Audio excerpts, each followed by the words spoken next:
Let's talk to Frederika Roberts, who's based in Doncaster and runs a programme in schools covering happiness and resilience. Good morning to you. Good morning, Paul. First of all, how long has this been going on for? We launched the programme in September 2015, so we're coming up to the end of our second academic year now. Right, and so what form does it take then? You go into schools and you do what? So my colleague and I go into schools and we work with the children, as well as the schools have the option of us working with the teachers and the parents as well.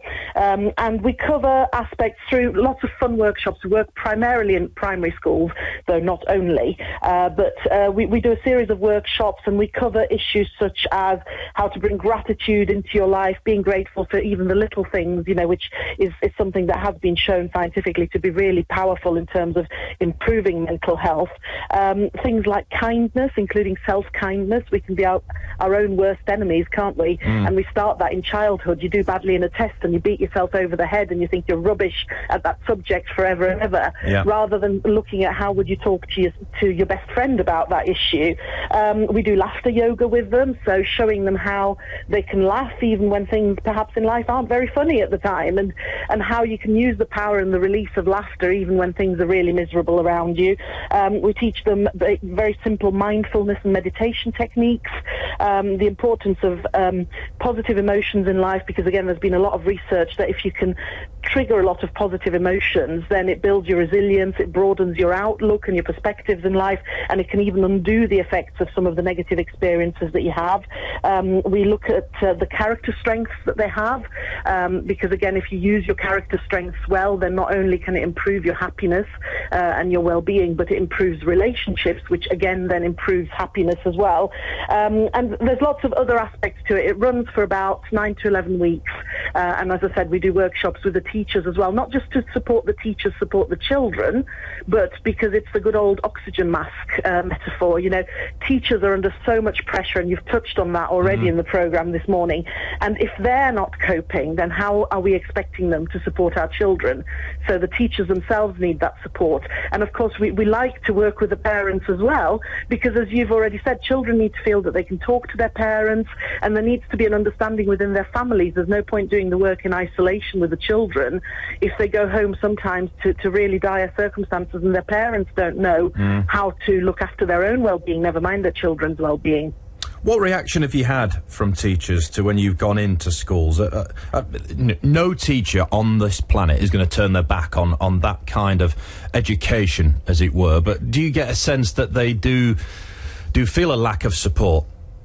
Yes, I think the issue and the overwhelming message, unfortunately, and this isn't just for our programme, but anything else that is out there, and there are lots of other initiatives to help schools in this respect, is the lack of funding. And again, you've touched on this. You know, school funding is going down in real terms, and there hasn't been that kind of dedicated investment to actually supporting mental health. So teachers are really welcoming this support, but they need the money as well to fund this kind of thing.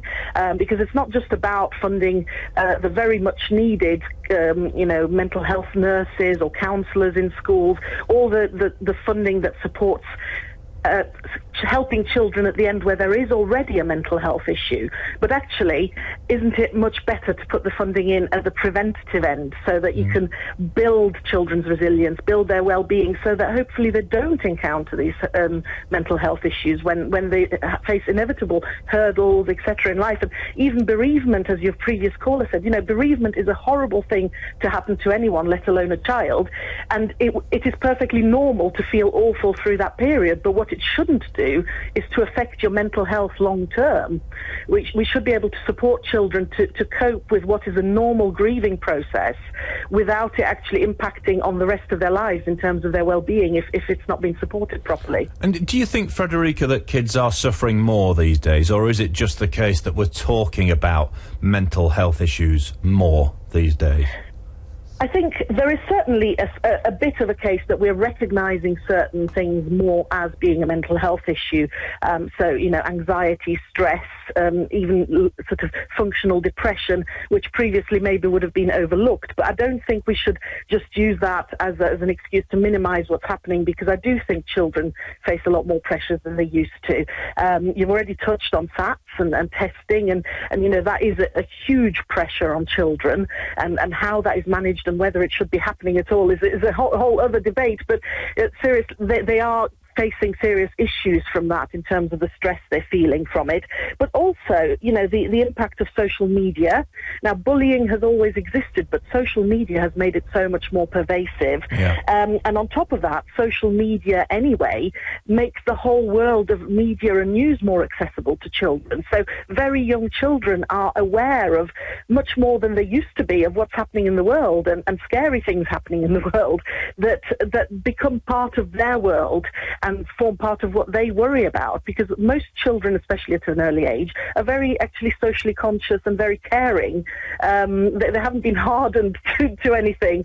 And so as they experience suffering in the world and things that they find really scary and sometimes don't necessarily understand, they take that on board as well. So it adds to what they worry about on a day-to-day basis as well. So yeah, I do think that they are struggling a lot more than they used to. Now, what you're doing is great, but should mental health and the issues around it be part of the curriculum as you see it?